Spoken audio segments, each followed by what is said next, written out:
And we are back. You are chatting with John P. Today, we are going to be talking about the watches of religious leaders. But first, I'd like to urge you to like and subscribe, even if you don't like it, because, hey, a little bit of good karma goes a long way, right?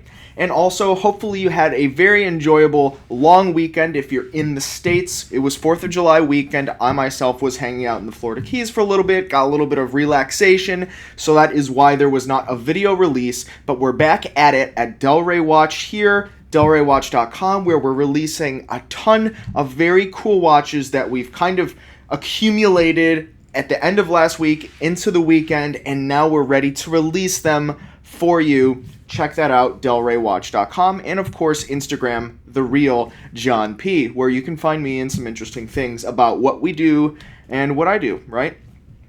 So, I do want to give a disclosure before we talk about the watches of religious leaders that, in fact, I might get some of these things wrong a little bit, maybe some terminology in terms of the religion, so don't, take offense if for one of these religions that I mentioned, you are a member of them. I'm just reporting on the watches, and everything else is kind of, coincidental in the story here. So let's talk about it. The first watch of religious leaders is actually a series of watches. There were 12 Patek Philippe 3588 watches that were created in 1970 into 1971 for the Roman Catholic Church in the Vatican. And basically, Patek Philippe made these watches with the special purple dial, and these 12 watches were supposedly given to, they called them VIPs of the Catholic Church, but more than likely they were some of the specific religious leaders. And, perhaps if you had good behavior, they gave you one of these purple dial Pateks. What I like about the 3588 is that it's one of the earliest automatic Patek references. So when you're shopping for vintage Patek dress watches, you typically see, manual wound or manual wind hand wound movements.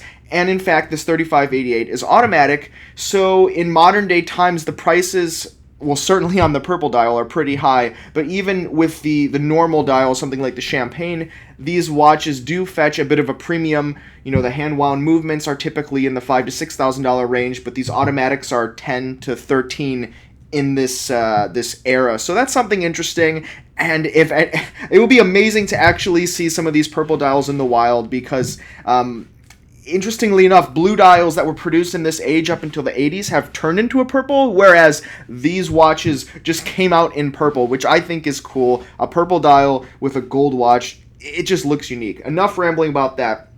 Another Catholic leader was Pope John Paul. Now, he's probably the figurehead in religious leaders that always comes up when talked about watches. You can see so many countless articles on the internet about him, and it's because he wore a two-tone Rolex Datejust for a little over 30 years. It was on him for the longest time, and it was spotted in so many pictures. And I think it's kind of interesting, right, that Rolex watches can be seen when on his wrist, along with world leaders of nations and nation states, and it's really something interesting to consider. And I think it goes to show that a brand like Rolex is favored by not only businessmen but also leaders and figureheads of all different types of organizations. And what more iconic than a two-tone vintage Datejust, right? I also made a video about vintage Datejusts, actually, so you should watch that because it got a little bit controversial, especially in the comments section. Link in the description below. Now, this next pope, the Pope Benedict, he was given a Erhard Junghans Tempest Automatic. Now, this is a German brand, Junghans, obviously, and the Erhard was kind of named after the founder of the brand, and it was some of their higher-end pieces for the time when it was given to him, and I think they might only have one watch in that collection currently, with higher retails over $5,000 US, and it's kind of interesting because in different watch forums and groups online, a lot of people were talking, Pope Benedict is wearing a Patek, la la la. Well, it was actually a Junghans, and he was given the watch for free from the then leader of that watch brand. And it's kind of a bummer, right? Like, he wore Junghans, and the guy before him wore the Rolex Datejust, but he liked it. And, apparently he was also a German guy, so the story goes. So it really made sense for him. And he can be seen in so many countless photos wearing the watch, and it's a little more reserved and a little less flashy than the Rolex, as, Rolex became more of a luxury symbol up until modern times. It was, in my opinion, a good play for him to kind of pull back and wear something that was more meaningful to him, where he came from, and being a little bit more relatable to the people. Now, this next one from 2009 was a breguet for the Russian Orthodox leader Patriarch Kirill. And this is a bit of a conspiracy because of the way that this was handled in the media. So if you've been a watch guy for a while, in 2009, this was a big deal. Basically, this specific Russian Orthodox leader was wearing a Breguet Reveil du Tsar, and it's about a $30,000 watch in white gold. It's an alarm watch produced by Breguet.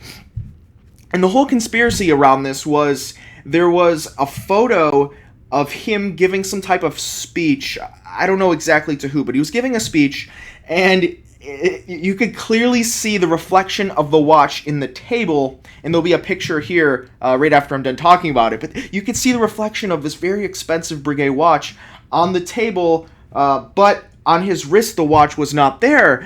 And so it turns out that there was like an intern in the Photoshop department at the Russian Orthodox Church, and she just messed up. But his official comment was, I was not wearing that watch, that was not mine.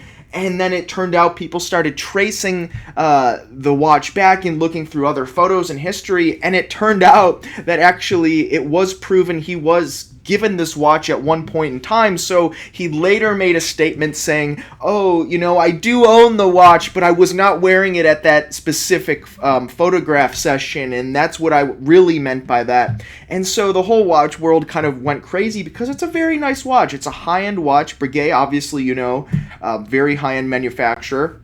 And this specific watch is an alarm watch. It's complicated. It looks like a pocket watch, precious metal. It features a Frederic Breguet movement that was built in coordination with a similar movement that was used for some of the Blancpain watches, and it's the Breguet 519X, I believe. And it's just a high-end manufacturer watch. And for him to kind of make a move like that, I can't say too much because, it's definitely a religious leader, but it's kind of interesting, and it's part of the history of watch-related conspiracies, which are few and far between. So, moving on to the next kind of religious leader, depends how you look at it and who you ask, but according to Wikipedia, this guy is a religious leader. It's the Dalai Lama, or the head of Buddhism. Now, sure, there are some people out there, especially Buddhists, that say, he's not our leader, he's just this guy, and there's some other people that do, recognize him as the leader of Buddhism, but nonetheless, he is a watch guy. He just is. There's pictures of him actually working on watches when he was a bit younger, a self-trained watchmaker, though limited information on that. He's mostly seen wearing this particular watch, which is a blue dial Rolex Day-Date in gold.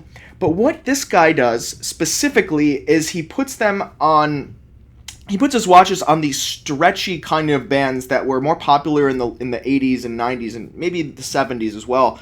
It's like a Speidel stretchy band that is typically seen on some very low-end pieces.